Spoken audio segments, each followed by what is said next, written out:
Lay from Soul Rise Essentials. You are back for another episode of Soul Seek Conversations, which is our mental wellness podcast for resilient humans on the grow. Yes, I know we sell mental wellness merch for the entire family, but we do this podcast once a month, usually on Thursdays, once a month, to bring you some positive content, something that you can reflect on, be inspired by. So at Soul Seek Conversations, we are a mental wellness podcast that exists to share stories of resilience, build global community, and for you to discover new ways to thrive via the brave voices of others. And today we have Azure Bleu, who is going to join us from New York. And I'm just so excited to share her story for more than one reason. So y'all come on in. If you're watching the replay, definitely share this with somebody that may have struggled with some anger, some trauma, even been incarcerated. Those are just tiny pieces of Azure's story. And I'm so excited to be able to share those with y'all. So let's reel it on back, y'all. This is episode 25. But again, I'm just going to chat with you a little bit about who I am, why I own Soul Rise Essentials. So my name is Soliel Lindsey. I'm based here in Richmond, Virginia, and Soul Rise Essentials was started about 2 years ago because of my own journey. You can actually see one of my episodes with my twin sister. Gosh, what episode was that? I know it was back in April, but all of our episodes can be found on YouTube. You can definitely find them on our IGTV here as well, but you can check out our YouTube channel and just type in Soul Rise Essentials, or you can type in Soul Seek Conversations, and every single episode that we've ever had on here will pop up. If you want to be a guest and you have a mental wellness story or a resilient story to share, we have a lot of guests booked up all the way into 2024, but I would love to get the whole year just booked up. So definitely email me and let me know if you have a story that you would like to share. We will just do a quick chat to make sure that it's a good fit for our podcast, and we'll get you on the books. Okay, so you can do that by emailing us at mystory@soulriseessentials.com. Also, you can shop our mental wellness merch at soulriseessentials.com. That's SOL, like my name, Soleil, SOL, Rise Essentials with an S.com. So that's soulriseessentials.com. SOL, Rise Essentials.com. If you get on our email list or our text list and become a part of the VIP Soul Tribe, you can save 15% off your next purchase with us. So I highly recommend. I also highly recommend because you'll get some soul notes written to you from me. You'll get to vote on new merch that we have. You'll get access to sales early. You will get the tea on what's coming before everybody else. Okay. So definitely sign up just to get on our email and text list to stay in contact with me, see what the business is doing, what's going on, because there's so many swift changes around here and things are going really well. So I have to take time to shout out the Soul Tribe, okay? The best tribe ever. Y'all are the best supporters. I have a necklace up here that I even designed just for y'all. I have one for children and one for adults. The adults can wear the children one too. It's just like a choker style instead of it being like this.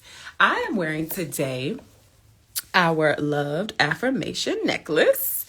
And I have the color rose gold on. And y'all, they just glisten. All of our affirmation jewelry just glistens. And I love it. You never have to take it off. It is hypoallergenic, tarnish free, and waterproof. Okay. So you never have to take it off. All right. So we have resilient. We have loved.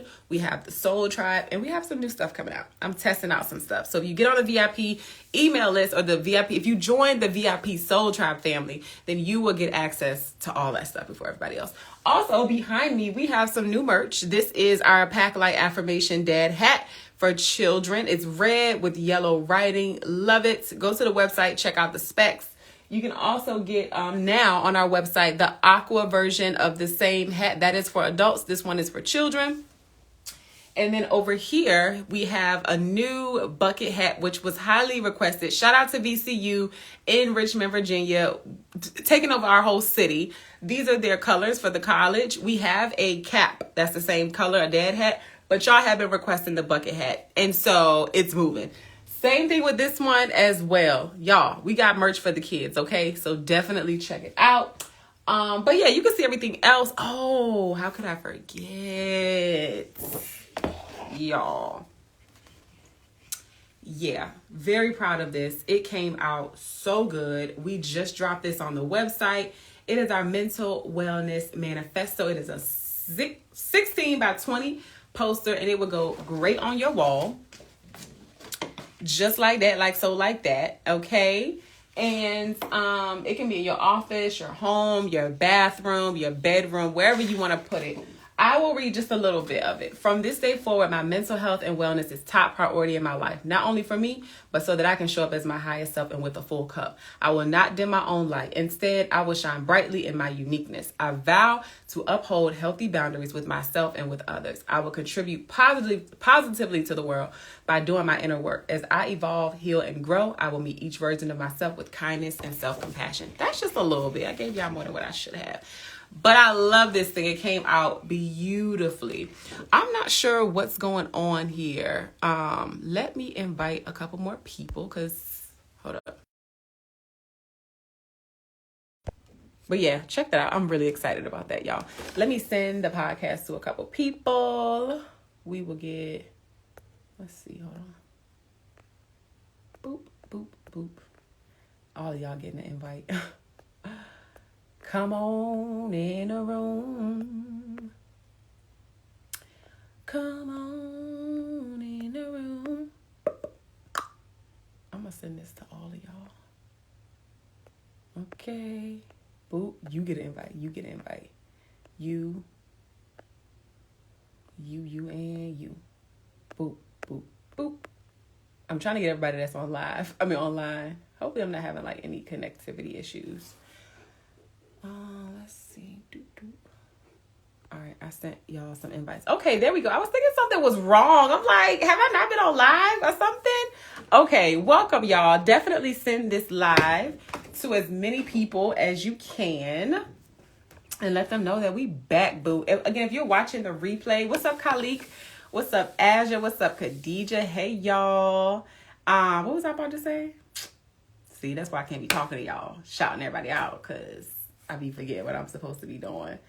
That's what I was saying. If you're watching the replay, leave some sunshine emojis down at the bottom and let us know that you are rocking with the Soul Tribe. Oh, I forgot to tell y'all what kind of t-shirt I'm wearing. I'm wearing our black Pack Light affirmation tee. Has a little pocket. You know, take a little sunshine with you wherever you go. That's what we're all about. We done been through some things, right?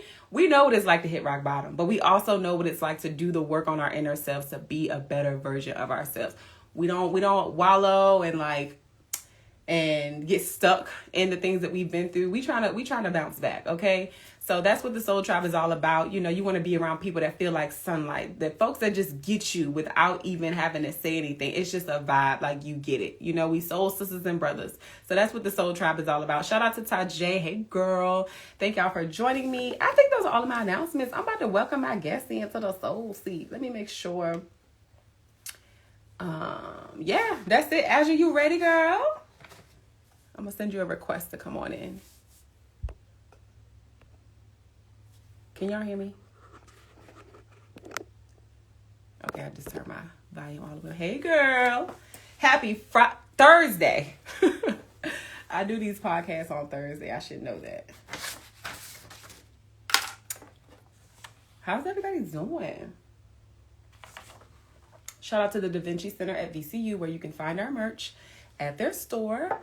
For about the next month or two, right on VCU campus, 1235 West Broad Street. Go check us out.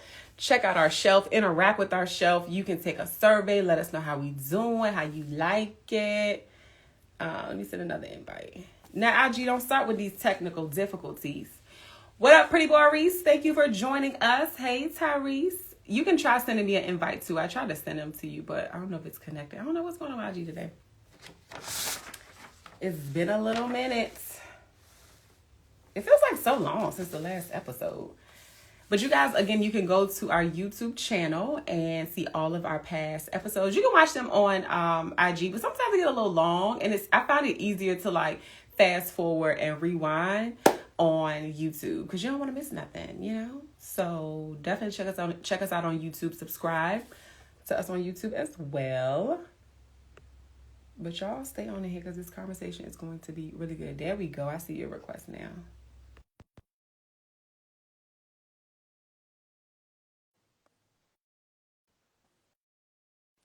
I didn't mean to send you an invite, Tyrese. I'm so sorry. There we go. Here we go. Hey, girl. Hi. How you doing? I'm good. How are you I'm doing feeling pretty good. today? Huh? I said I'm feeling pretty good today. Okay, good. Well, first of all, welcome to the Soul Seats. Thank you I for being a can't see part you. of. You Real can't quick, see am me? I not supposed to be able to see you? Because I don't see you at all. No, you should be able to see me. Can y'all see both of us? Hello? I IG hear is you. doing something today. I don't know what's going on with IG today. Okay. Can you see me now? Nope. I can hear you just fine though.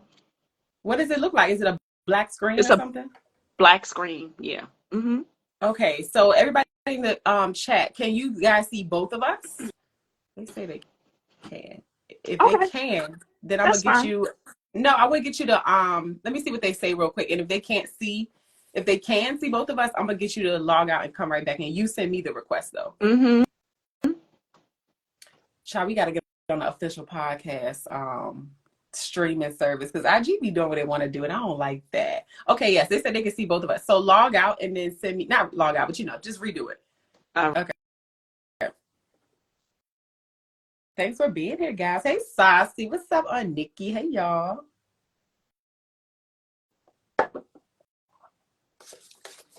We're gonna roll with the punches. The Soul Tribe family is all about authenticity over here, honey. Ain't nothing ever gonna be perfect over here, okay? It is gonna be is what it is. All right, she's coming back. Hopefully she can see me. Lord. IG, come on. Listen to me. Don't act like that today. Today ain't the day. Okay? All right. right. Okay. We'll do the same thing. We just supposed to do it like this. I guess I'm not supposed to see you. I'm supposed to hear you. That's crazy. Okay, well, anyway, welcome to the Soul Seat Azure. She is coming from New York, y'all. Y'all know we're based in Virginia. And again, I said earlier that if you want to be on the podcast, you technically don't have to be in my area because we can do it online, right? So I just want to thank you for your time and let you know that I absolutely appreciate you. And I'm excited to introduce you to the Soul Tribe family. So, how are we feeling today? I got 2 questions for you. That's question number 1. Me? Yes, you. Oh, Yes, you. oh, Mm-hmm. I'm good. I mean, I'm here. Yeah. Yes. Um, I've been feeling the effects of the cosmos, but I'm here. I'm just not letting it bring me down, keep me down. I feel good. Good. Okay, so I have a couple segments that I do here because it's a mental wellness podcast. So I want to ask you, how is your mental health today? On a scale from 1 to 5, how would you say you're doing? Honestly speaking, I want to say maybe 7. Okay, what I gave you 1 to 5, and you said 7. We Oh, sticking oh, with oh, 7? sorry. Look, you see, that's my brain being someplace else, right? So if you gave me 1 to 5, then if it was 1 to 10, then I would have chose 7. 1 to 5, I'm gonna say, maybe at like the halfway mark. Let's All say right. 3. Mm-hmm. Okay. I'm loving it. Well, thank you for answering that. And when you say honestly speaking, you don't even got to say that here because we're going to be keeping it real. We're All going to the be time. transparent. And so I've had people come on here. I've even been like, look, I'm a 1 or a 2 or a 3. We're not going to feel the same every single day. So I just like to do a check in, to see how you're doing. And then another aspect that I've added to the podcast is doing a mindful moment. And so I know that you are a yoga instructor. So anytime I have people in the wellness space come on and they're in that space, I let them choose. Would you like to lead the mindful moment or would you like me to do it? Let me lead it today. Okay. I'm gonna, yeah, I'll lead it. I want to lead this mindful moment with one of my favorite breathing techniques. This is a technique that can be used any and everywhere. Um, I've really started utilizing this technique whenever I drive into Brooklyn because I live about 2 hours away. And as soon as you get like into the boroughs, you hit extreme traffic, and I get extreme road rage at that time. Mm-hmm. So the mindful moment, of course, we're gonna sit with our back straight. Okay. And the reason why we make sure that we have a perfect posture anytime we do any type of mindful techniques or any type of breathing techniques is because we want to make sure that when we inhale properly. Mm-hmm. When we inhale, we make sure that our belly expands, and as you exhale, your belly contracts. If you are slouched over, it interferes with your breathing. Okay. We're going to take our right hand. You're going to put your index finger and your middle finger, excuse me, your The ring. index finger and your middle finger Okay. down, and you're going to keep your ring finger, your pinky, and your thumb up. You'll take your thumb, you'll block off your right nostril, inhale through your left nostril, Then you're going to block off that left nostril. Exhale out your right nostril. And then inhale through that same nostril. And we're just going to repeat the cycle about 10 times. And it'll regulate us.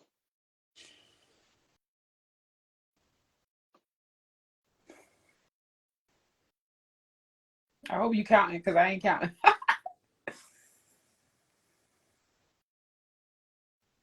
I lose count, but do it until it feels comfortable for you. Okay. I hope y'all doing this with us. And when you lose count, that is a great thing. You know why? Because you are just in the moment.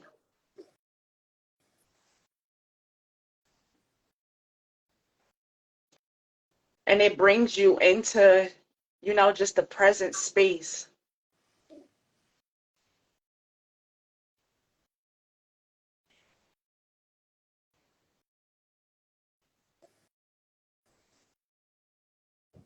After this,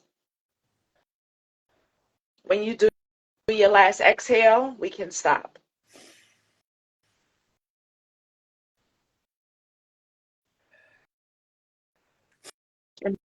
How do we feel? That was interesting. I have nasal blockages because of my allergies. So I got to keep practicing that. But I definitely feel more calm. And I love how you went right into like practitioner mode, wellness coach mode. I love it. I love it. I love it. So hopefully y'all took something from that, because there's so many different breathing techniques. And I actually feel calm. I love doing my breaths before I do this, and then pausing to take the mindful moment with my guests, with the Soul Child family in the comments, because we talk about some deep stuff here, right? And so today I just want to give a trigger warning, just like I do with any other episode, because we definitely are lighthearted here, but we talk about some things that touch on different traumas that may be triggering to other people. And so if you start to hear something that, just kind of makes you a little feel any kind of way on the inside, pause it, stop it, maybe come back, maybe not. So we definitely want to throw that out there, because we get deep, but it's also very insightful. I get so many messages just about from each episode, with people reaching out and thanking me for having guests on to share their stories. So I just want to throw that out there, and also just get started with like asking you a simple question. Who is Azure? Oh my goodness. I am Azure. Mm-hmm. Mm-hmm. Azure is just a multifaceted person. I love to consider myself to be fearless, although I am still human, so I still possess a lot of fears. Why I state that I'm fearless? Anything that touches my heart, anything that comes to mind. Mm-hmm. If I have an interest in it, I'm gonna give it a try. You Mm-hmm. know, um, I believe that I'm passionate about many, and it's not even I believe, I am passionate about many different things. So Azure is a passionate person. I am an extreme emotional person. I feel all of my emotions. I am small in stature, but very big in attitude. And spirit. And in spirit, Mm-hmm. very big in spirit. Speaking on spirit, I am an extremely spiritual person. No matter what trials or tribulations come my way, I always see the spiritual aspect of it. I Mm-hmm. always believe that there is a spiritual lesson in every situation, no matter what it is. Mm-hmm. I love that. I love that. And so I'll give a background. If I know my guests, I always give a background. So Azure and I have been knowing each other, man, probably I've known her family, which has been my family since I was probably, I don't know, 8 or 9 or so. Our families moved to Richmond around the same time, and they've just been an extension of my immediate family. And so I've always heard stories of Azure. I think I had met her maybe once or twice, because if you've seen the flyer, then you know that she and I both have experienced incarceration in different ways. And so I think I've seen her a couple of times prior to that. And just her stories, you always hear things about people, and one day I finally got to meet her again, which was very recent, and I'm an adult now, because when I first met her and heard about her, I was a child. And so our experience with each other is very different because of the things. It amazes me how God like just brings everything full circle. You know what I'm saying? Because I would have never thought that you would be sitting on my podcast and we would be having this conversation. But, we got reconnected on Instagram. We don't live in the same state. And I've been seeing the things that you've been doing, and you've been seeing the things that I've been doing. It just felt really aligned for you to share your story on my podcast, because I feel like stories like yours and mine need to be shared, because, we've gone through life and we've been called troublemakers and we've been angry and causing a whole lot of ruckus. But like, I feel like we have flipped it over. We've transmuted the things that we've been through and are now lights to ourselves, to our families, and to other people. And so I think that stories like that deserve to be highlighted. And I've also said that during your healing journey, finding your voice is important, but also using your voice. And that can look like many different things for different people. And so for you, I know that now you are in the wellness space. So like, talk to us about that. And then I want to get into the reasons why I feel that you have transmuted and ended up into the spaces that you're in now. So actually, no, before you tell me what you do, tell me like how you grew up, like what's your origin story? Oh my goodness. Okay, the origin story, originally from Brooklyn, New York. I am one of nine. I was the baby for 9 years before my little sister came along. Love her, but of course. Like when she was younger, it was lots of anger there. Um, we were we grew up in the hood, raised in the projects. Um, I let's see.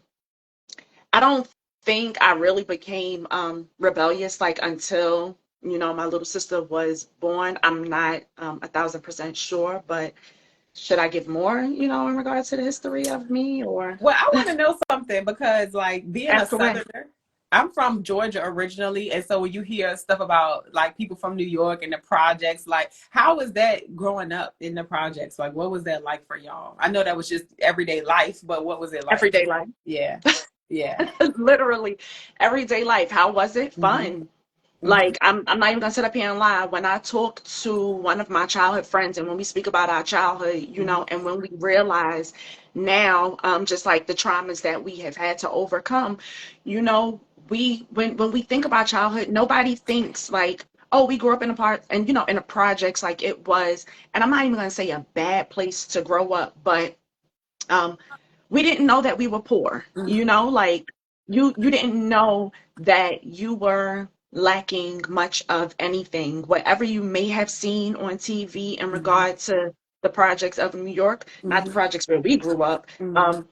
A lot of my high school years, and well, I'm gonna say high school years, I was told that I lived in the bougie projects, Mm. so Interesting. Okay. yeah. Yeah. So it was like everyday life. And I'm glad that you mentioned that, because I was telling somebody about how I grew up. I didn't grow up in the projects, but we did not have a lot. And we grew up in the hood. Okay. I saw dead bodies. I saw drug addicts. I saw drug dealers. And it was literally walking out my front door. And so I saw a lot of things that are not normal. And to me, they were normal because that's all I knew. And so, it's just interesting, again, why I like to highlight these stories, because we don't have to be our environment. Our environment absolutely is going to influence who we become in a certain way, because I'm never going to be this soft and gracious woman. Like in spirit, I've learned to be that way, but like where I come from has, had a lot to do with how I show up in the world. And I'm not ashamed of Mhm. that. I am really proud of what people like us have been able to go on and do with our lives. And we found solace and peace inwardly. We went through a lot of stuff externally, and it did shape us. We were angry. We did get locked up. We went down a different path, but look where we at now. And so again, Mhm. I just love to highlight these stories, because people think if you grew up in the hood or you grew up in the projects that you ain't shit, you ain't gonna be shit. And you hear that when you're younger. And so it's almost like, what's the word they say? It's like a self-prophecy. People speak that over you. Mhm. And so it's Mhm. important for us to start speaking different things over our own lives. And that's what I've seen you do. And I still see you doing it every single day. Let's get into this anger, because that's Wait, something wait, that, wait, uh, real quick, because uh, it was something that you just now said about seeing dead bodies. In regard to growing up, I can remember a time where when I was younger, like whenever stuff was getting ready to go on, shootouts or whatever, some of those guys were so respectful to me. They would say, I need you to go in the house. I need you to get off this bench Yep. or whatever. Like, those were my Yep. experiences. And I still didn't even see anything wrong with that growing up, because it was life, Yeah. Yeah. All you know is what you know. Yeah, you know? yeah. Yeah. But So let's I get know into you what we were getting into. huh? What'd you say? I said, let's get into what we getting into. Yes, honey, because it's so funny when people, well, because I'm a very spiritual person too, and when I see people, I don't just see people. You can feel things, you just can pick up on things. It's just a knowing, and not everybody has that gift. And so when I see you, I see a lot. I see resilience, I see strength, I see a subtle softness, but I see that you can go if it's time to go. And people say that about me sometimes. And then some people be like, what? You did what when you were younger? They just can't believe it. And I love that because it's like she in my back pocket if I ever need her. She doesn't rule my life. Like she doesn't go everywhere I go. But if I needed to protect myself, my family, my baby, like she can come out, but I don't leave with her. And so I say that to say, you said it earlier that you're very multifaceted. And I love that. I love that about you. But what I love most is like how you transmuted, like we talked about our anger. Like let's talk about that because people get so shy about negative emotions, and it's like we all have them. So why are we not talking about it? And yeah, let me read some comments real quick before you get into that. Hey mom, my mama on here. Tajay, your sisters. Hey Miss Beth. Hey Tasha. Hey y'all. Thanks for joining us. Tajay sending some love. Hey Giovanni, she was one of my guests as well. Hey love. She said, period. Oh wow. And then I see Aggie in the building. She said it's not where you've been, but where you are about to go. You don't have to become a product of your environment, but we can That's let our right. environment be a product of us. Ooh, come on, get into it. And Giovanni from She is Resilient. I see your event coming up and I love what I'm seeing. I hope I can come. She said, yes, let's get into this anger. She's also a therapist. So none of this scares her. She's like, let's talk about it. Why do you feel that you were so angry? You hinted on something before, but let's talk about why. Have Um, you figured that out? there were many reasons that I had to be angry, and honestly speaking, I honestly didn't realize how angry I was until maybe within like the last 10 years, Mm, which is crazy. Yeah, reasons that I had to be angry. Let's see. Um, you grew up in a house, with a whole lot of people, and although the house is completely full, you can, not even you can, I'm speaking on me. Now, when I think of these things, I was still ignored a lot. I was not even I was. My mother, she went to, she also served time when I was younger. She was locked up, and then when she came home, she got pregnant again. mm, She had another child. And some of my memories, like with my mother before she got locked up, I could just remember wanting to spend a lot of time with her, and her needing to work, a lot. And like whatever time we had together, it was little, like it wasn't much. My biological dad, he was not present. Um, he chose, the streets and whatnot over caring for his children. And I just believe that I wanted the love and the attention from my family, aside from people looking at me and always saying, oh my goodness, she's so cute, or mm, you're so pretty, or whatever. Like hearing those words, and it may sound crazy, but hearing those words now as an adult, it is such an extreme pet peeve of mine mm, because it's something that I heard so much and so often mm, when I was younger, and those cute looks or whatever, like when I was younger, I guess in a sense it got me whatever material things I wanted, mm, but mhm. again, like being an adult now, I realized that um, I was, just lacking the attention, Yeah. from Yep. the adults that were around. Mm. I'm glad you said that. We actually have a parallel in that sense because I wasn't aware of my anger. Well, I knew I was angry, but I didn't know why for the longest time. And so when I started doing my personal work, like I was about 19, but really delving into it in my early 20s, I realized the same thing that you just said, and it's such a sad cycle because I'm a single mom as well. And it's only but so much we can do. And at the end of the day, you and I talked last week about the work that we do. If we could do it for free, we would, right? But the world that we live in, you have to make money to feed Mhm. yourself, to clothe Mhm. yourself. And so the moms got to work, regardless of why they ended up being a single mom, they have to do what they have to do and they're doing what they're supposed to do. But Mhm. unfortunately, your children lack that time with you. So it's a really sad cycle. Um, but even as a single mom now, like I try to do my best to spend like that intentional quality time with my child when I can. And I'm not a mom of 9, so I don't know how that could have been any different. But your kids, at the end of the day, they want you and they need you. And my sister and I, we've talked about this on the podcast too. We're twins, but our experiences growing up and with our mom are two total different things. So out of the 9 of y'all, I'm pretty sure everybody got a different story that they can tell, But at the end of the day, and we know because we got kids now, right? Your kids want love, they want that affection. Clothes and all that stuff is nice, but you got that stuff. People did those things for you. You like, I just wanted some attention, child. So that's Mhm. a good reason to be angry, but we don't know those things until we get older and start doing the work. So thank you for sharing that. I know that you said your mom she was arrested as well. She came home and had another baby. So that honestly makes sense in my head. Like you just wanted your mama back because she was gone and you didn't really get that time. So I get it. Mhm. Tell me more. Like after that phase of your life, I have some notes here that you got pregnant eventually, but you can guide the conversation how you see fit. Let me read this comment real quick.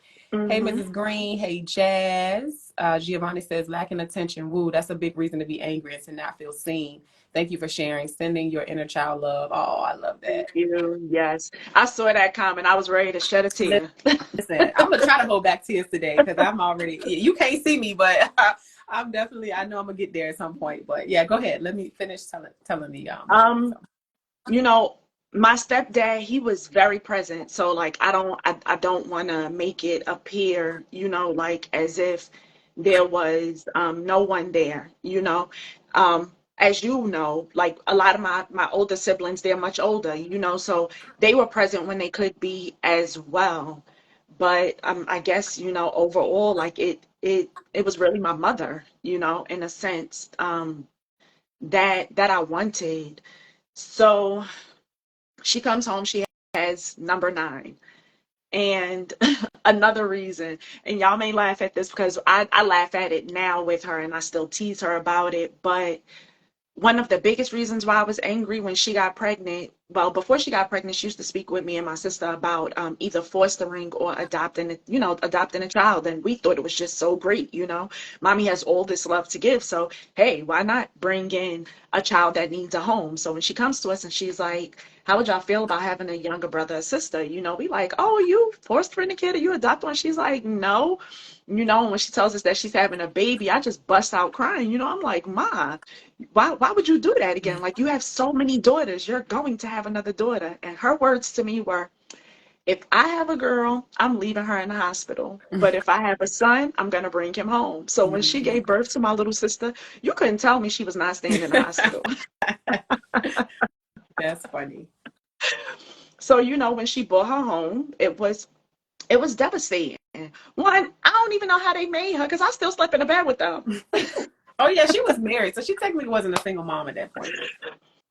And she wasn't, but they were always on again, off again. And I guess we could kind of touch that, during this episode as well, because I repeated that same process Mm-hmm. within my relationship. Well, within my last relationship that I was in. But yeah, so I started to rebel, started to get into trouble. Um,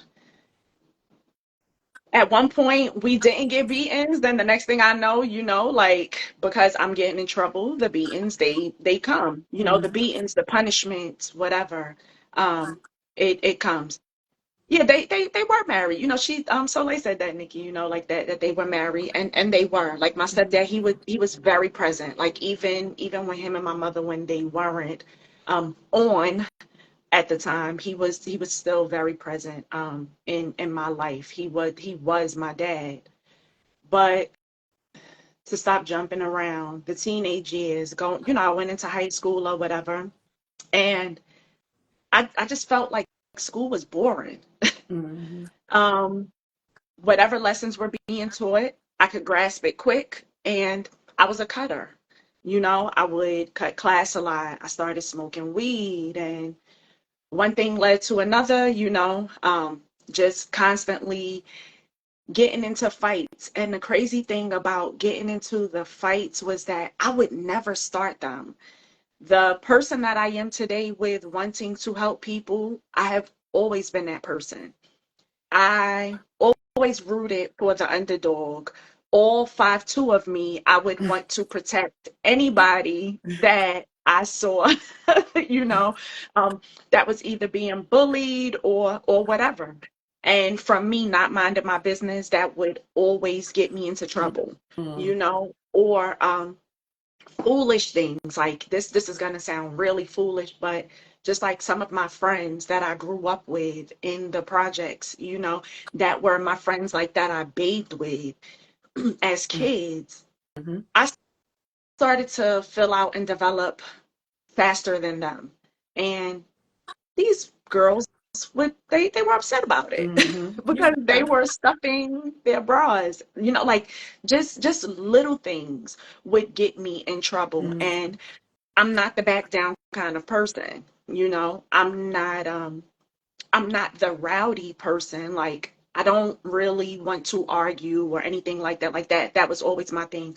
I'm not going to argue with you while we're young or just at any age, but especially then I'm not going to argue with you because you know fighting like that was the thing, you know, it was the thing that everybody did. So it's like if you come for me while I'm trying to defend this person, please be sure that you really want to come for me, you know. Yep. And I didn't realize that just with me having an attitude that it was me displaying my anger. You Yes. know, I didn't really know how to express any of my Mm-hmm. feelings and my emotions in a healthy way because that's what I observed, Yeah. you know, screaming, fighting, walking away, you know, like not really communicating about things, not dealing with things. That was just Mm-hmm. how things were done, Yeah. you know, where Yeah. where I come from.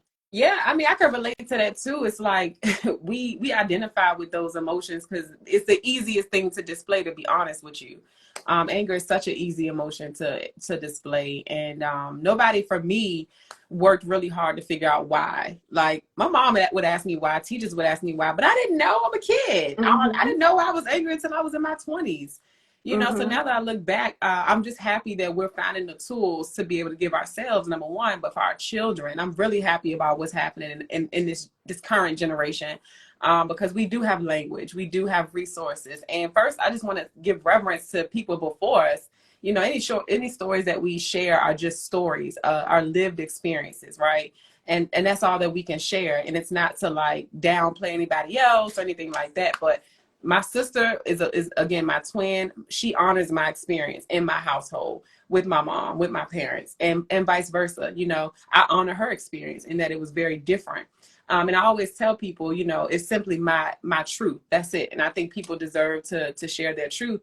And a part of my truth is that, you know, people just didn't have resources. A lot of people just did not have resources and language.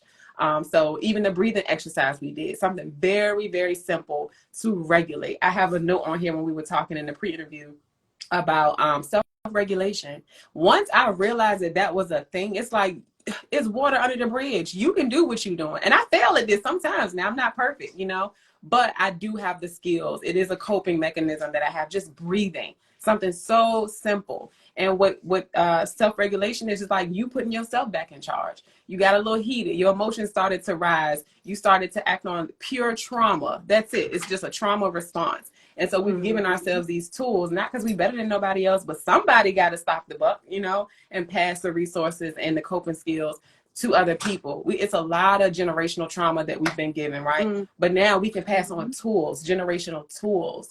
So I love that you get to do that for yourself and for your children. mm-hmm. But yeah, Yeah, like we didn't know. Go ahead. real quick, something else about the anger, Mm-hmm. right? One of my brother-in-laws, when I was younger, he used to tell me all the time that I was angry, and I didn't believe him, because like I said, the attitude that I displayed, it was the attitude that I Mm-hmm. observed, and I also had the mind frame of this is how I am, people just got to deal with it or whatever. And he used to say to me, um, he said to me before, he was like, "Oh my goodness, like look at you, oh, you so angry." Like I used to have a lot of keychains on my keys, and he told me, he said, "You in the keychain game, you this, you that." And I was like, "No, I'm not," and we would laugh at it. But he said to me, he said, "You have so much anger Mm-hmm. in you."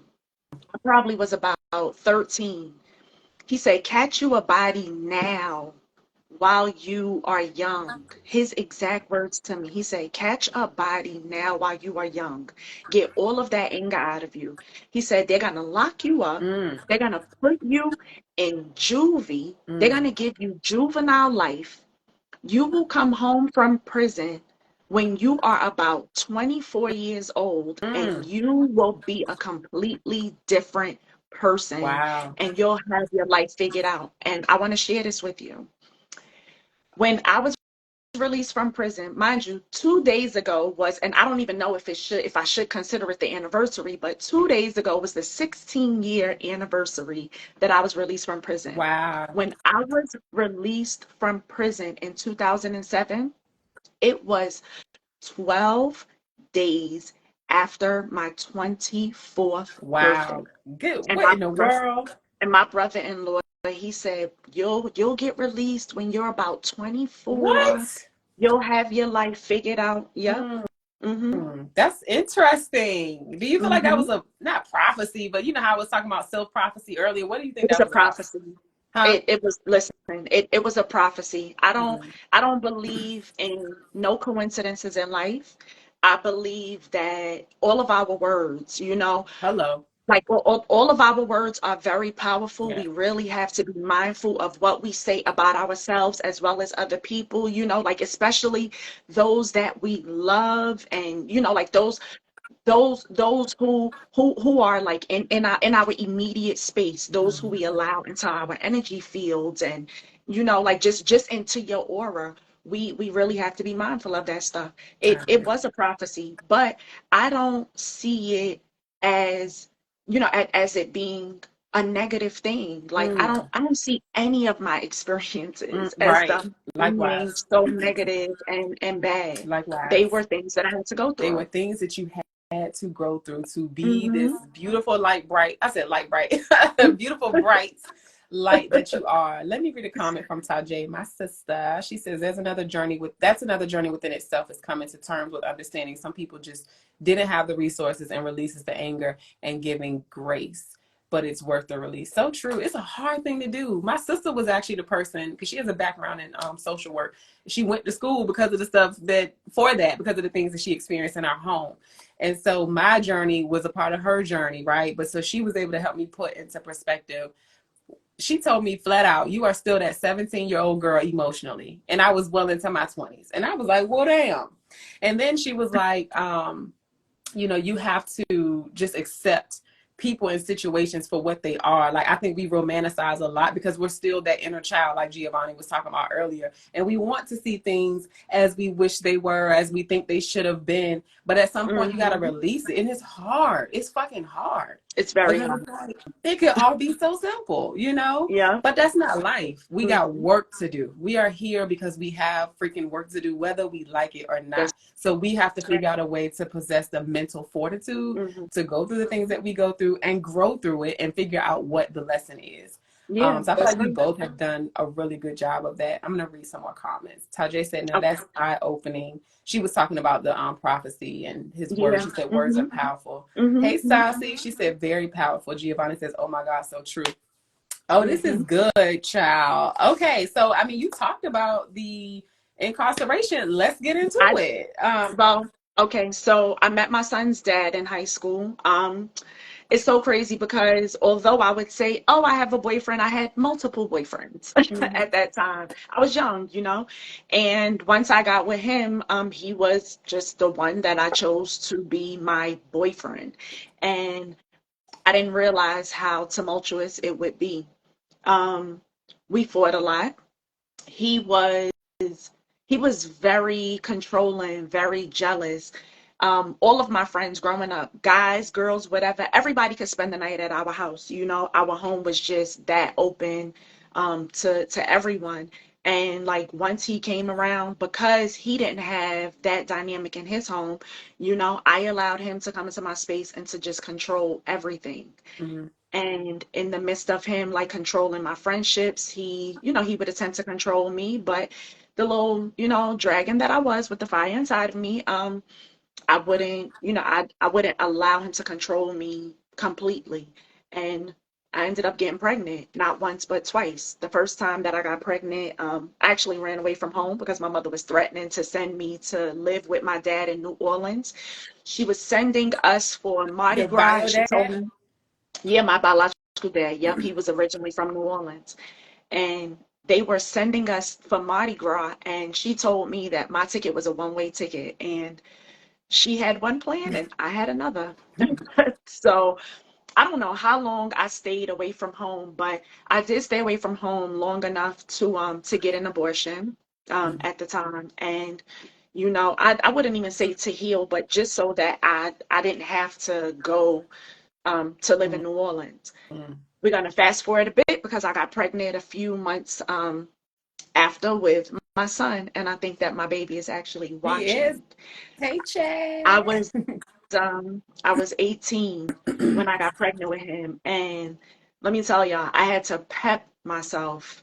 Like I had to pep talk myself in the mirror so that I could bring it to my mother's attention, like, hey, I'm pregnant, I'm keeping this child, and basically that's just that Did she because, know about the first abortion? oh my God, yes, because so I was always very big on journaling. I was given a diary for a reason, and I was the child that used it. It didn't matter that we had locks back then because Celeste was getting into those locks, okay? All the time. And I wrote about it. Mm. I wrote about it. And when I wrote about it, she flipped out. Mm-hmm. I mean, as expected, Mm-hmm.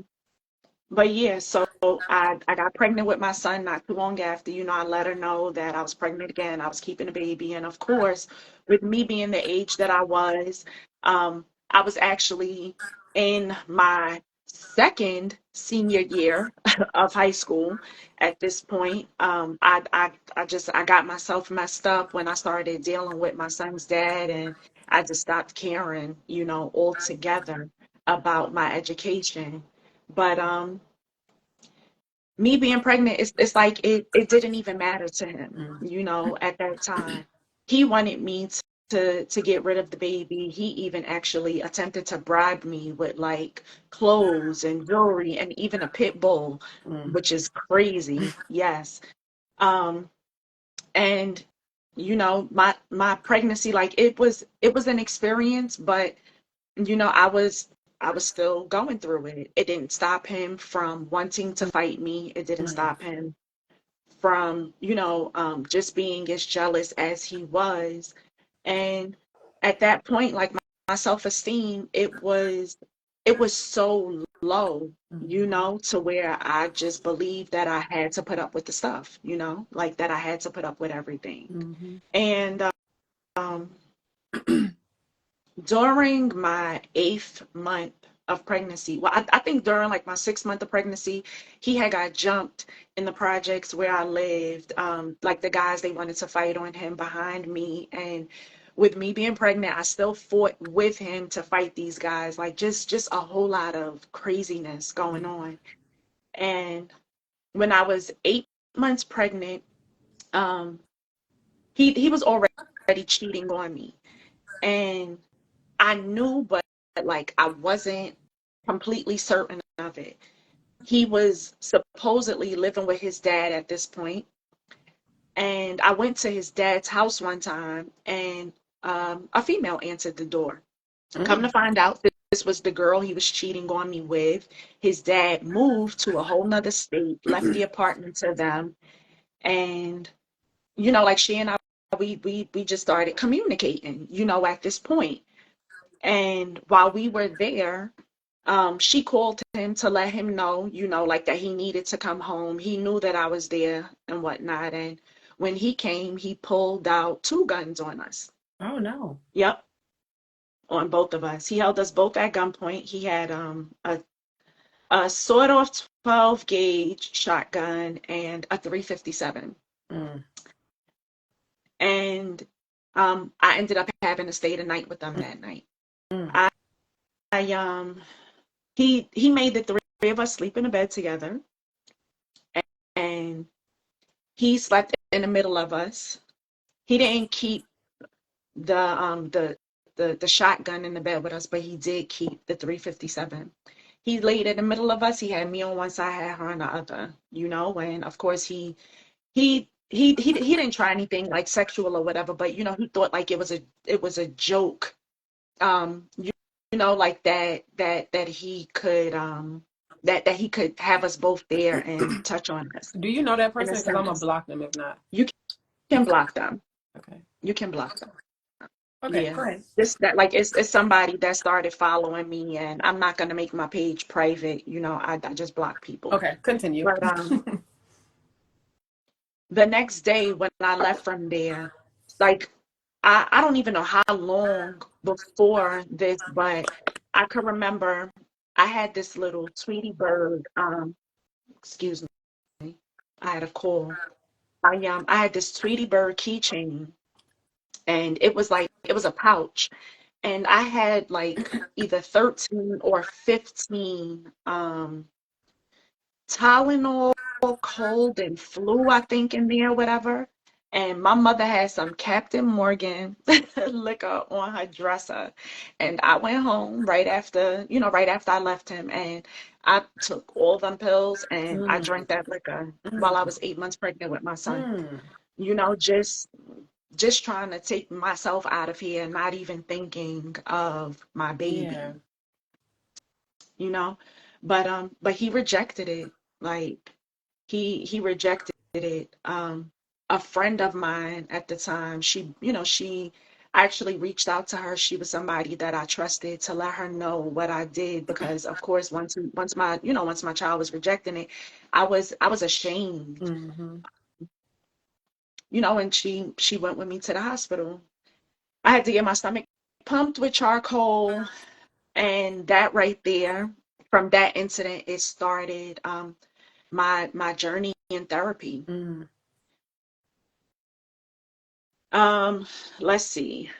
Not long after that, of course, I gave birth to my son. I think like either well, of course, the following month, April. And once I gave birth to him, I kept trying to leave the relationship because his dad, he would still want to fight. There were even times like where we would fight over our child. And um, I thought that I was getting away by my 19th birthday. I left New Mm. You were York so and I young. went, yeah, I was very young. I left New York and I went and thought I was going to stay in Virginia with my sister and say, oh, I'm going to start my life over, but then my child got sick and I ended up having to come back. And when we went to visit my family for Christmas that year, Christmas Day or the day after, I was in jail. Mm. We got into a fight on Christmas night. He wanted to go out with my sister. He was sick all day long or faking sick. Oh, he like we had to wait on him to open up our child's Christmas gifts, and he couldn't really get out the bed, or oh, I'm gonna lay on the couch, I'm not feeling well. But then when it was time to go out that night, he wanted to go out and he didn't have cash. I was the only one that brought cash with me. It's so funny that I'm getting ready to say this, but ATM cards at the time. Like that, I mean, and not saying that there aren't fees or whatever, but there were like crazy fees at this point, like if you used your bank card at a bank that wasn't associated with yours, and he didn't want to get cash out. He wanted my cash that I brought. And, we were staying for a couple of weeks. I mean, I'm there with a baby. So I'm thinking like, I don't want to give him this money. We argued, we did the back and forth, and I knew that I didn't want to be with him Mm-hmm. anymore.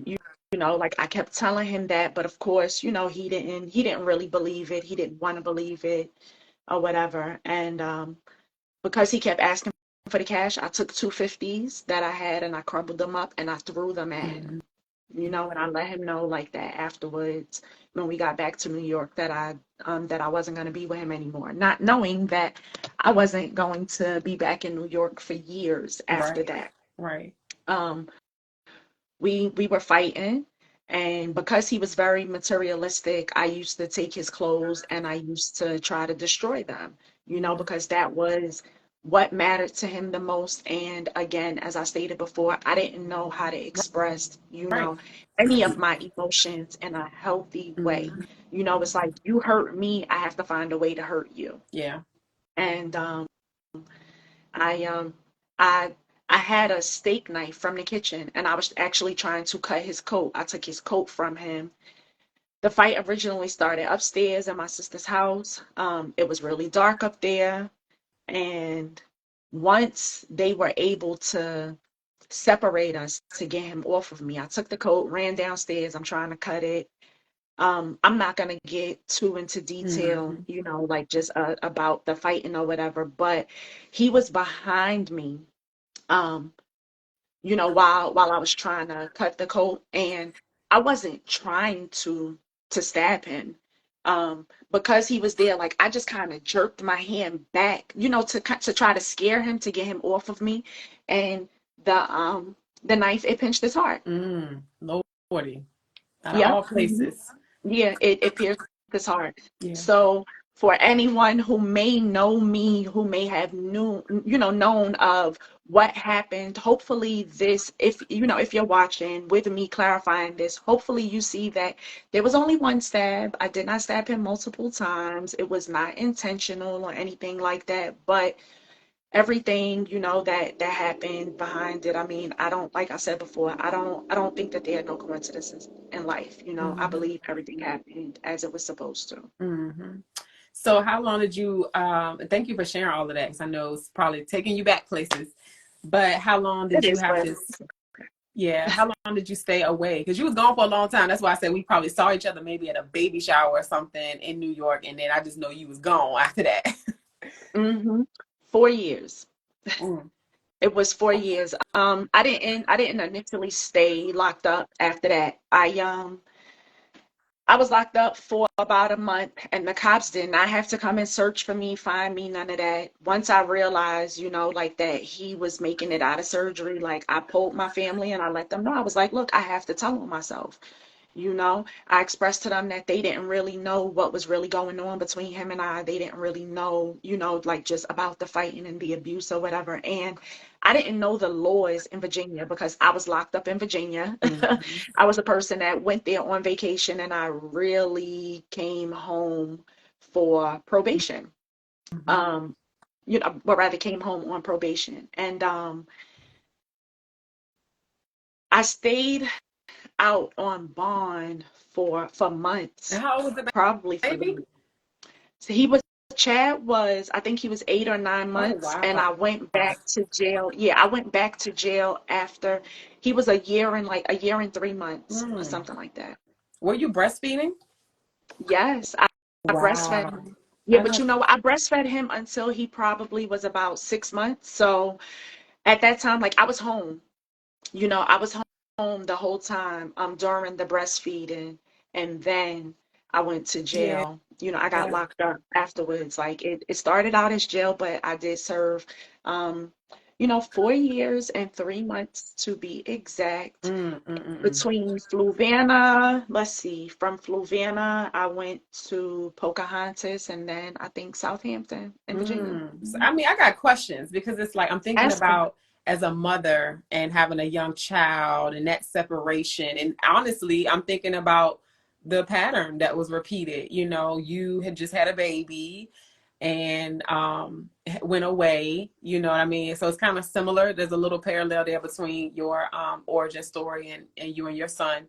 And so I'm thinking like, oh my gosh, if my son was 8 or 9 and I had to go away, and just the trauma of it all, like it's his father and I got to go away and he had to have surgery, he could have died, like so many things. It's a lot. So how were you dealing with all of that stuff? And you in prison, you know? That's a whole thing because I won't locked up that long, and it was a lot mentally. How was You know that? what? I think initially it didn't hit me. You know, like just like thinking of it now, it really didn't hit me initially, you know, but it was because I didn't understand Virginia's laws, you know. I all I could think of was, well, in New York, you know, with me, with it being Mm, self-defense in you know, in a sense, excuse me, you know, I thought like, oh, okay, they'll give me a slap on the wrist.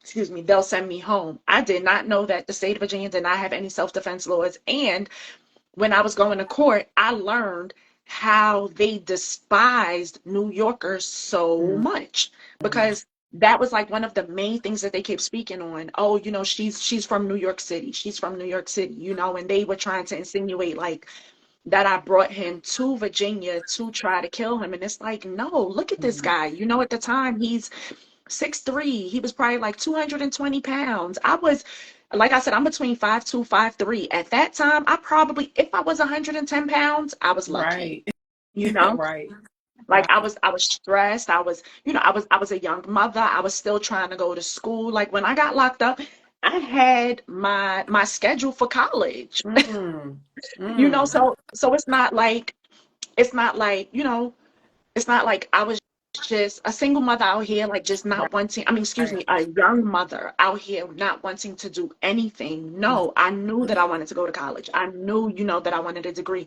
I knew that I wanted to be successful. Yeah. Like there were so many plans, you know, that I had. And I just kept telling myself, like, you know, now I have this child. Now I have someone that I have to be responsible for, you know? So the prison experience, it was the worst, best thing that happened to me. It was Mhm. horrible because, you know, I had this young child at home. Like when I first got locked up, they brought him to the jail. Mm. And again, new experiences for me. I didn't realize, you know, that I would have to have a visit with my child and my family behind the glass. I didn't Mhm. know that. Mhm. You know, so the first time he came to see me, um, it killed us both. Like he couldn't understand at Right. that time why he couldn't get to his. He used to call me Aya. He couldn't understand why he couldn't touch his Aya at that time, you know? And just from that, I asked my family to not bring him back to see me. So imagine not being able to see your Right. child, your world, you know, for 30 something days or whatever, Mm. you know, like that it was painful. Yeah. So, of course, the time that I was home with him before I got locked up, like I tried to make sure that every moment was spent Mm. with him. But I also believe that they would see it as a self-defense case and that they wouldn't lock me up. Mhm. You know, but again, just being young, being naive and not Right. being from that state, you know, not knowing. Mhm. So, leading up to like trial or whatever, I and I mean, anyone can take this any kind of way. I have vision, Mhm. and I kept having dreams of 5 years. Mhm. And like I would bring it to my sister's attention, and I, you know, I say because like one thing that I remember very vividly, R. Kelly was going on tour. I can't remember what tour it was at the time, and I know the world doesn't like R. Kelly now, but at that time, R. Kelly was, He you was know, he was the shit. popping. Yeah. He was popping, Okay. and We all wanted to go see him. So they kept saying, oh, we're going to buy you a ticket, Azure. And I'm like, don't buy me that ticket to go to the show. They like, why? I'm like, because I can't come back into New York. They're going to give me 5 years. Like, this is what I kept telling them. They like, no, stop saying that or whatever. I was like, listen, I keep dreaming about this number 5. They are going to give me 5 years. I see them giving me 5 years. My best friend at the time, like she and I, we cry with each other. She's like, no, don't say that. Why do you say that? Like, why do we have to go back to your dreams? You know, I can't stand when you have dreams about things and when you believe in it so strong or whatever. And when I went to trial, they I mean, of course, I got found guilty on malicious wounding. Um, they didn't find me guilty on aggravated malicious wounding. And then when I went to for my for my sentence, they sentenced me to 20 years with 15 years and 2 months suspended. Sounds like 5 years to me, Mm-hmm. you know. So at that point, like just in between the trial and the sentencing, it was very hard. I asked my family to not bring my son to the jail to see me again, because all I could remember was how painful it was to us before. So I didn't see my son from, let's see, from August until November of that year, which it was 2003. And I got to see him in a courtroom for a few minutes. And then after that, I didn't see him again, probably for about like 8 or 9 months. Mm-hmm. Oh, you can pause and take whatever time you need. I'm Yeah. good. Yeah. Thank you for It's sharing just this. thinking about it. It's a Hmm. lot. It's a lot to share, and I just want to thank you again for agreeing to do it and just being brave. Our tears don't mean that we're not strong. It's cleansing. It means you're human and that you still got breath in your body and feelings, because a That's lot of right. people are desensitized, and emotion just means that you're not. So I appreciate Hmm. you sharing. I want to say that something about like what keeps ringing in my head when you think about the time that you and your son were away. I mean, this is why I talk a lot about ACEs, and that's adverse childhood experiences. And if you're not familiar with it, essentially they are experiences from 0 months to 18 years. And these experiences that you have, the traumatic experiences that you have, you can count them as numbers, right? It could be living with a parent that has mental health issues. It could be alcoholism. It could be abuse, physical, emotional, sexual, all of that stuff. Anything that alters your state of being in your brain can be considered trauma. And for Chad, like he experienced that before he was even one, you know. Yeah. And you were also experiencing some things, the things that you've shared with me before you were a mom. And so this work is deep. I know that people see that I sell mental wellness merch and stuff like that, but I share these stories to bring awareness to ACEs, to bring awareness to mental health and how the experiences and the traumatic experiences, adverse experiences that we have affect our mental health.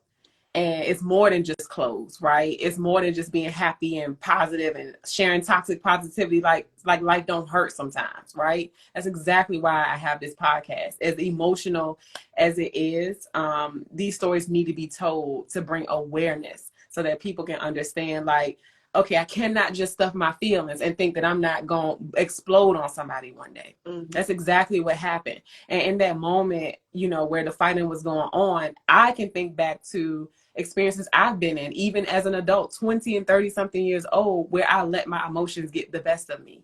And you were saying I was so young. You were so young. I'm thinking of at 18, like you pregnant, you got hormones going on, you're in an abusive relationship. It's just so many things that's going on. And so we get caught in the moment. We're not acting. It is literally our brain and just impulse. Hmm. And so that's why that happened. And it's unfortunate that it happened because it didn't affect just you. It affected so many people. So I'm many. not related to y'all, but again, your family is somebody that I love dearly and that I consider my family. And I remember just seeing and hearing conversations and you being away, it hurt a lot of people.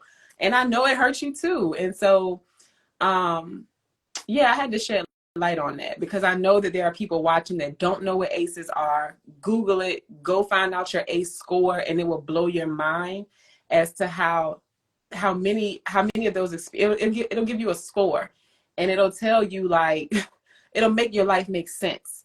You know, if you have mental health issues, it'll make that make sense. If you have physical health issues, it will make that make sense. If you got pain and stuff in your body that you just cannot explain, PTSD, all of that stuff, it will make it make sense. You don't just wake up with these things. I believe I have So PTSD. you probably do, because that's some Let me tell you traumatic stuff. something. I I I didn't complete The Body Keeps the Score. I listened to it from time to Really time because, like, as good I book. moved on, it is a very good book. But, like, as I move through a few chapters, I gotta stop and I have to, just reflect on myself, my experiences, my life. And I'm also reading another book called Don't Dull Your Sparkle. And theoretically, every mental illness diagnosis that like that there is theoretically, I can be diagnosed with them Mhm. all throughout every point of my Yeah, life so far. yeah, Like, yeah. literally, I mean, you and know. that's the thing. I hate how we throw terms around so much that we haven't actually been diagnosed with, because there's a lot of stuff. The DSM is huge. There's so Hmm. many mental illnesses out there, but you need to be diagnosed by a mental health professional, because you have to have a certain number. Let's just say if it's 13 symptoms of a mental illness, you have to have a certain number of them, and they have to be happening for a certain amount of time for you to Hmm. actually be diagnosed. That's right. We didn't all display symptoms of narcissism. That does not mean you're a narcissist, right? And so Hmm. you're correct when you say that. There are things that you technically could diagnose yourself with, but be careful, because it doesn't mean that you are that thing. We're just human, and we all on the spectrum, swinging back and forth between happiness, sadness, between light and dark. So I want to read a couple comments real quick. Hmm. Tajay says sending hugs. Sasi says she crying at work, sending love. Nikki sending some love as well. Thank y'all for the love. I know it got a little emotional, but Yeah, I sometimes apologize. no, we don't apologize about feelings around here. We honor them all, and it's a safe space. So thank you for being brave and for sharing. Where would you like to go after this? I have You some know more what? questions, but mhm. You can ask questions, but I just want to say this real quick. I don't ever mind sharing my story. And why I don't mind sharing my story is because I just pray that I inspire someone, anyone, like a lot of people all the time. Even with me going through all of the things that I went through, nothing stops me. Like, nothing. Not only that, me going to prison, yes, like it happened and it hurt everybody, but I also saw a very spiritual aspect of it. There were so many things that I was told that I couldn't do and that I wasn't going to be able to do because because I chose to be a teenage mother. And although it was during my later teenage years, but all my mother could think about was the things that she went through, being a mother, and she was married, but she kept telling me of all of the things that I couldn't do. You won't be able to do this. It's going to be hard. You can't go to school. You can't work. You can't. And because of all of the cancer she was telling me that I couldn't do, I had to prove her wrong. I became extremely selfish with my child. I did not want to share him with anyone, not his father, not my mother, nothing. If I went to school, I immediately came back home. If I went out to work, I immediately came back home. I can remember one time his dad, and um my sister, like, we went to see a movie or whatever. And after the movie, like, they wanted to go and hang out, and I was like, nope, I got a baby at home and I got to be responsible for my child, and I left them. Mhm. I just didn't want to share my son. And children really need a village to raise them. Yes. And I was trying to hold my son back from the Mhm. village. Mhm. So the creator said, hey, this child is not yours and yours alone. Mm. I am loaning him to you. But Mm. since you want to be selfish, guess what? You need to sit down for a moment. And Mm. that was my initial thought.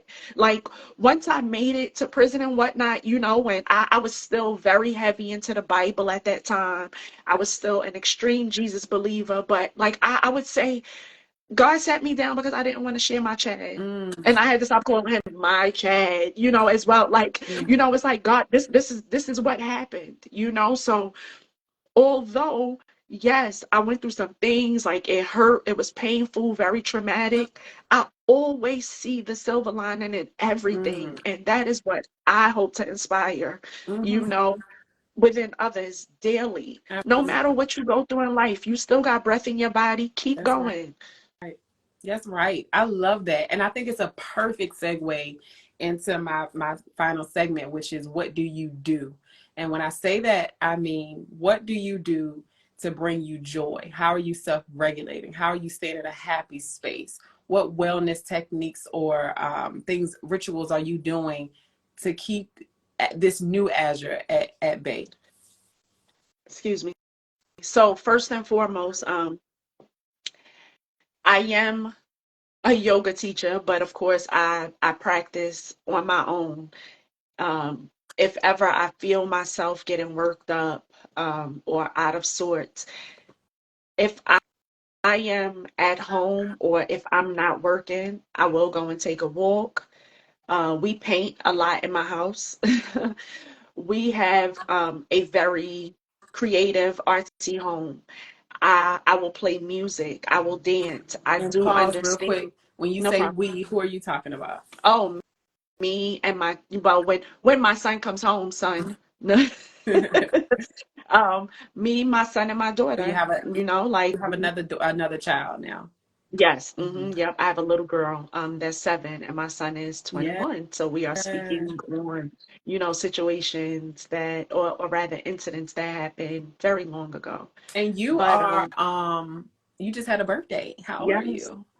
Oh my goodness, I'm 40. I just turned Baby, 40. the black don't crack, honey. She don't look like what she been through, okay? Yeah, You that's must be but doing something right. you know what? I believe so, and that is a big reason why I got into holistic health and wellness. Mhm. Um, You said Not you only, said you found yoga while you were in prison, right? yes, so they offered mindful meditation. That's what it was called, mindful meditation and yoga. That was where I originally started doing yoga and meditating in prison. Initially, it started out, like just as something to get out the wing. Right. Hello.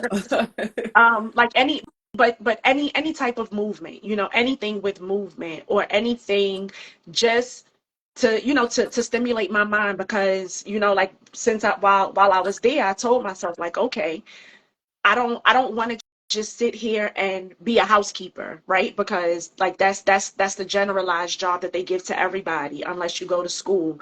Unfortunately, although I did have my college, I mean, yeah, my college schedule, because I was that super senior in high school, pregnant. Um, I needed one Mm, credit to get my high school diploma. And I thought my son's dad at the time was bringing my work to school because they were allowing me to do an independent study, but he was setting my work on fire, which I found out when I went to the house and I met with the girl. She told me that he was setting my schoolwork on fire. Um, so since I went to prison, one credit short of getting my high school diploma, I took the GED while I was there. mm. From the GED, I took college classes. I took an HVAC class. I Okay. I was actually introduced to opticianry in prison as well. I'm a licensed New York State licensed optician right now, and I'm transitioning out of that. Yeah. I've been licensed in New York State since 2011, Mm, but that it was something that I learned in prison. absolutely. Like Yeah. I learned it there. And you making Um, a living. I mean, even though you're transitioning, you are mhm. making a living from something that you learned while you're in prison. I Yeah, think that's powerful to uphold too. Yeah. yeah. Like I made a living. I've been working in this field for the last 15 Yeah. years. Like I came home, I had to go back to school. I was able to get my associate's degree in ophthalmic dispensing, as well as, my professional license. And that in itself was even a struggle Mhm. because I am, because I was considered a convicted felon. Mhm.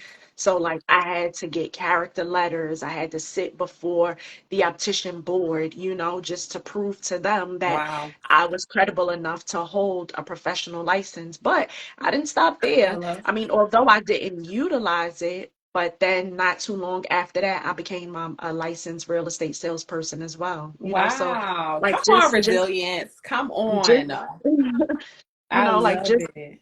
yeah, just not letting anything stop I me. love it. I freaking love it. So what other things are you transitioning into now? Okay, so within the holistic wellness sector, I am an awareness coach.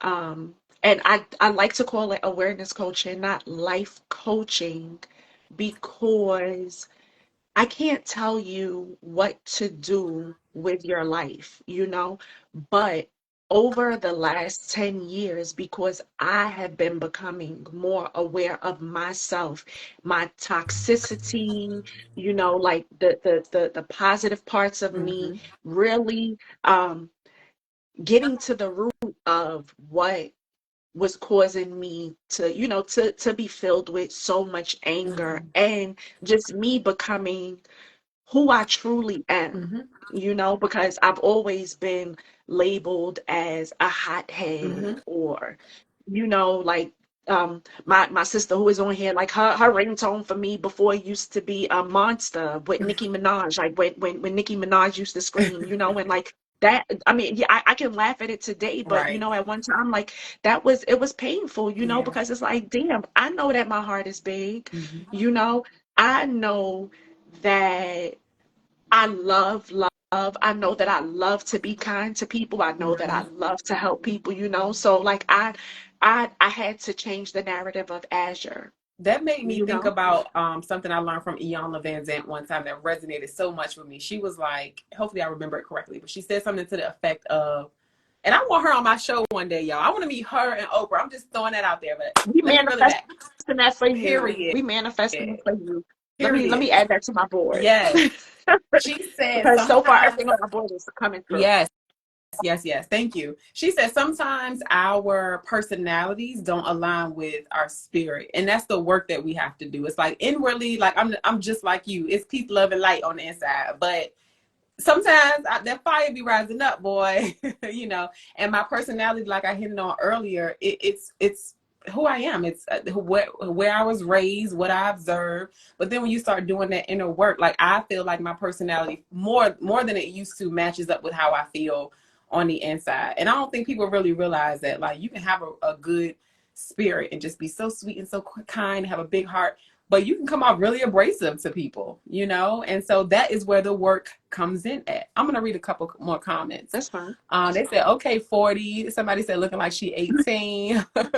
My sister said, yes, breaking barriers. And I also have someone that says, wow, that just gave me an idea to expand my nonprofit project to young prisoners. Please Oh, do. It is.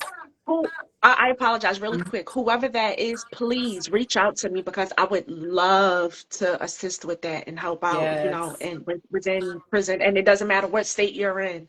If I Yes. could, Make the figure out a way to connections, help out, y'all. that's right. Yeah, I want to help Yes. out with that. Lizzie McGizzy says, yes, my girl, get into it. My sister said, I love that awareness coach is a more open and gentle title. Yes. Anything else that you want to share as Um, far as like the new things that you're yes, doing? yes. I like I said, I do. Oh, I am a hey, Miss yoga. Kalula, that's my son's old preschool teacher. I didn't realize that was you. Hey, girl. I love that. I Okay. I am a yoga teacher, and right now I'm only I offer virtual classes Okay. Mondays, Wednesdays, and Fridays. We start between 5:30 and 5:45 in the morning. I know it is very early, but these were my meditative moments. These are my moments, like where I get up and I have conversations with God, Mm-hmm. just all the way around. But these were the best moments for me. And just Mm-hmm. from what I noticed, was that it adds an amazing start to my day. like once I get that yoga and that meditation in, I don't care what's going on throughout my day. I might get a bit upset, but my reactions are a lot more healthier, you know, from me doing that. So I do offer that in the mornings. You do gardening? Yes, I do gardening. Yes. So I started teaching myself how to garden during the pandemic, and I started doing it one, just to learn, but then I also realized Yes. how therapeutic it was, and how connecting Yes. it was. Like gardening, it started to help me reconnect with myself, because what we don't realize is that we have a very similar life cycle to plants. We Yes. start out as little seeds, we Yes. have to be watered, Yes. nurtured, somebody has to pour into us, and then we grow and we blossom into who we truly are. Gardening is a So very spiritual experience for me. it was for me too. Mm. It absolutely was. I enjoy more time with my plants and my fruits and my vegetables than I did with people. Mm. But from doing that, it made me so much more patient with Yes. myself Yes. overall, you And know? also too, it's a way to nurture. Like you're nurturing something and you're seeing it grow and you're fostering that patience. It's a really, really cool healing Mhm. modality too. Yep. So I will offer gardening. I'm not going to say gardening services, but we will do the classes again, but that's going to be seasonal, because where I live, the gardening season for more things is more so over. But I do have some greens or whatever growing out on my balcony at the Mm-hmm. moment. Yep. Yep. I love it. Um, Herbalism? let's Yes, herbalism. Thank you so much. Because as you see, like, I'm a bit caught up. Herbalism.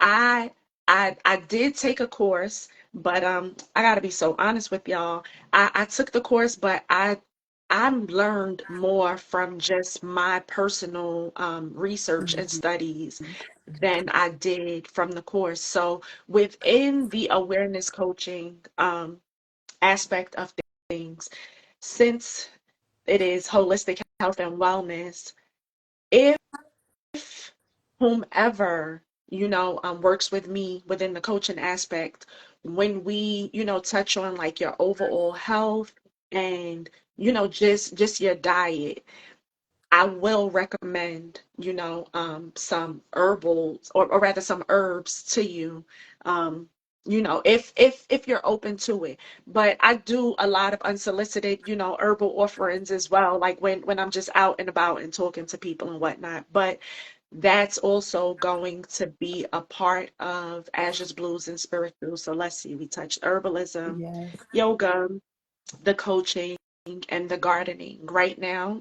That's what it is. And also within the yoga and the meditation aspect of it, I guess you could say like energy healing, Mm-hmm. because within the yoga course, like I had to learn about the chakras, and I am halfway through completing a chakra unblocking course, Mm-hmm. but because my heart chakra was blocked at the Mm-hmm. time, I could not get past the heart chakra portion Mm-hmm. of my course. I Mm-hmm. had to unblock my heart chakra Yep. before before I completed it. But Mm-hmm. it's really um a lot of, well, not a lot, but a portion of the scope of holistic health and wellness, just to kind of get us away from Western medicine Mm-hmm. and just the pills and whatnot, because all medicines derive from a plant, Mm-hmm. like all of the medicines of today. And Mm-hmm. if you're getting a derivative of the plant, why not have the full plant, Yeah. assist and aid you, you know, um, if it can, but also, just natural ways, Mm-hmm. for us to overcome any obstacles or heal ourselves from Mm-hmm. traumas, or, Mm-hmm. just I pains love it, man. because, I love it. It's there's no way for us to get around yeah. it. You are you transmuted that thing, and I'm just Hmm. so proud of you, and I'm so happy that you took time to share space with me and the Soul Tribe family. I know it was not an easy thing to do, but I know, like anything you do, you displayed true resilience, as you always do. I want to ask you two more questions. This last one, since we've touched on parenting, how has it been parenting as the new Azure? Like, what has that space been like for you? Um, Every time you talk about them babies, you start getting emotional. We love these babies, don't we? yes, I love my babies. Parenting as the new Azure, that's where all the growth came in. Um, I'm going to apologize to my child right now. I'm sorry to my son that I didn't even think to dig deep, when he was younger. It was mostly when I had my daughter and when she told me that she wanted to be just like me, that really, like shaped me up, extremely intentional, with me digging to see who Azure was. So now I am a lot more gentle with them. Um, I make sure that I remember myself as a child and the things that I lacked so that I can make sure that I give it to them as best as I can. So I would love to think that parenting now as the new Azure, that I am a lot more supportive of my children, that I am a lot more attentive. I know that at times, like I feel as if I am pretty hard on my son, mainly because my daughter, like I I did a complete 180 with her, and not saying like that I didn't allow my son to have a voice when he was younger, but when I think about it, and when I'm truthful, there were many times, like that I did try to stifle his voice. Um, but just parenting now, like I think I'm a lot easier, but I know like at times I still do, blow up, but I'm the apologetic parent. Like I don't mind Mm-hmm. apologizing to my kids, to my children when I'm wrong, Mm-hmm. or if I do something to hurt their feelings Mm-hmm. or whatever. I am a lot more mindful, when I deal with them today. Yeah. And I wrote down the word intentional when we had our pre-interview, just being intentional, and I think that's, Mhm. as parents, especially people like us that have dealt with outbursts and anger and trauma and all of that stuff, it can be very easy to resort back to what we know. And when I have those moments, sometimes I do feel really bad, but it's the fact that I'm conscious about how I intend to parent and I'm actually acting on that. It's not just an intention, it's action followed behind that. And so making sure that we give ourselves grace and, like you said, talking to your children and apologizing to them. A simple Mhm. apology can go a long way after decades of being parented a certain way. I think people just let pride get in the way. And so shout out to all the parents that are having intergenerational conversations and are open to holding the hands of your children to guide, not even guide. Sometimes your kids gonna have to lead you. You follow by example. I know that's a weird thing, a different dynamic, but in order to take our families and our people forward, sometimes you have to yield to your children. Even as a mom, just to a 4-year-old, I yield to my child at certain times because it ends up making things easier for the both of us. And so I know it's not an easy thing to do, but like I said, we're just intentional. And the things that we've gone through, we realize we got to do something different or the cycle is going to keep repeating itself. So Mhm. kudos to And you. and you know what? And that's the thing, like I started to notice the cycle repeating with my son, and it's like, damn, how do I halt this? Right. Like just with him. So yeah, very The last intentional. thing I want to ask you is if you had the opportunity to go on a mountain and just scream to the rooftop and the entire world could hear you, what would you say? Be true to yourself. Mm-hmm. Like if I had the chance, I would say many different things. I would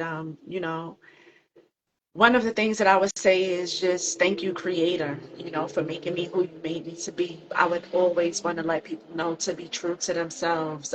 Follow your heart. That is one of the biggest things.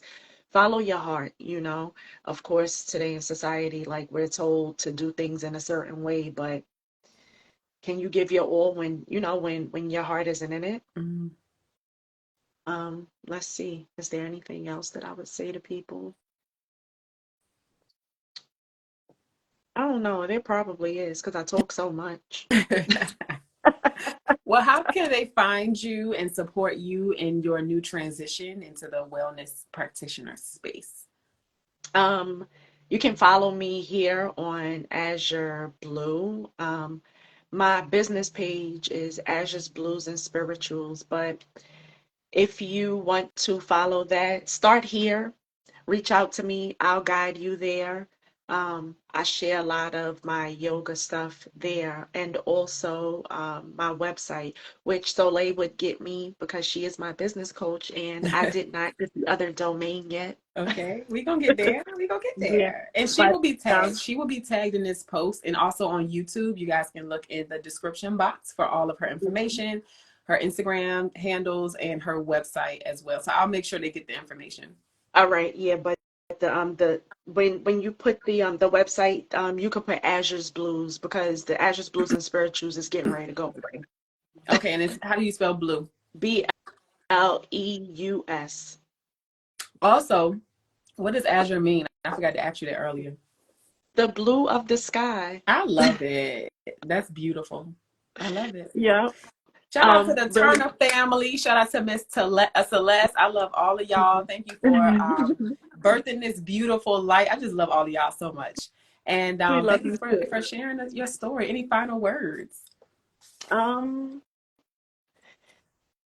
no, I don't think so. You know, I'm gonna stick with be true to yourself, and you know, if you or anyone else, you know, like are interested in starting this holistic journey, you know, like if you are interested in reconnecting with yourself, reach out to me, you know, when it doesn't necessarily have to start out, you know, with it being like transactional in a sense. I just love to share um, my heart, you know, with people, and depending on how much info I gotta give you, then you know, then I might ask you for a little bit of your Listen, coin. I But told her the other day when we was in our coaching session, I said we would do this for free if we could, but that ain't the way we live in. yeah, We got babies to feed. So yeah, I start got off with this those too. connecting and Yeah, just connect. exchanging energy. Yeah, But child, yeah. she's about to be a coach as well, and she need them coins. I'll say it for her. I, you know what? What I did was I had it on my site, but then I removed it, the coaching aspect because I wanted to elaborate more, you know, like and just on the things that we could touch during our coaching sessions. So get back to me, you know, Coming in about soon. 2 weeks. Get on her Or email yeah, list. Go to Azure that's oh Blues. yes, get on What's the email list. what's the email again? I mean the website again? AzureBlues.com. Azure's Blue. So AZURESBL EUS. eus.com. Get on her email Yeah, list, and that way you can stay in contact. that's Thank you, Azure, for your time. Have an thank you amazing so day. much.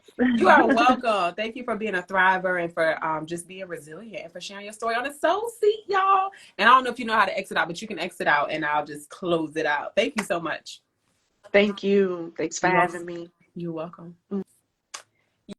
Y'all, this has been another amazing episode 25 to be exact, of Soul Seat Conversations. That was Azure sharing her amazing resilient story. You can see this episode and all of our past episodes right here on our IGTV or on YouTube. Shout out to y'all if you've watched this far. If you made it this far, drop down some sunshine emojis in the comments, or you can just simply type hashtag replay so that we know that you made it to the end. This has been great. And so I will see y'all next month on the next episode right here on IG Live. It'll be up on the replay on YouTube as well. Follow and subscribe to us on YouTube. Let me read these comments. I love y'all for sticking through. Love you, Nikki. Love you, saucy girl. Tajay says, thank you, as you're truly a divine spirit. Agreed. Yesterday's price is not today's price, saucy, period. Miss Bella says, look at my amazing sister. Thank y'all for the love.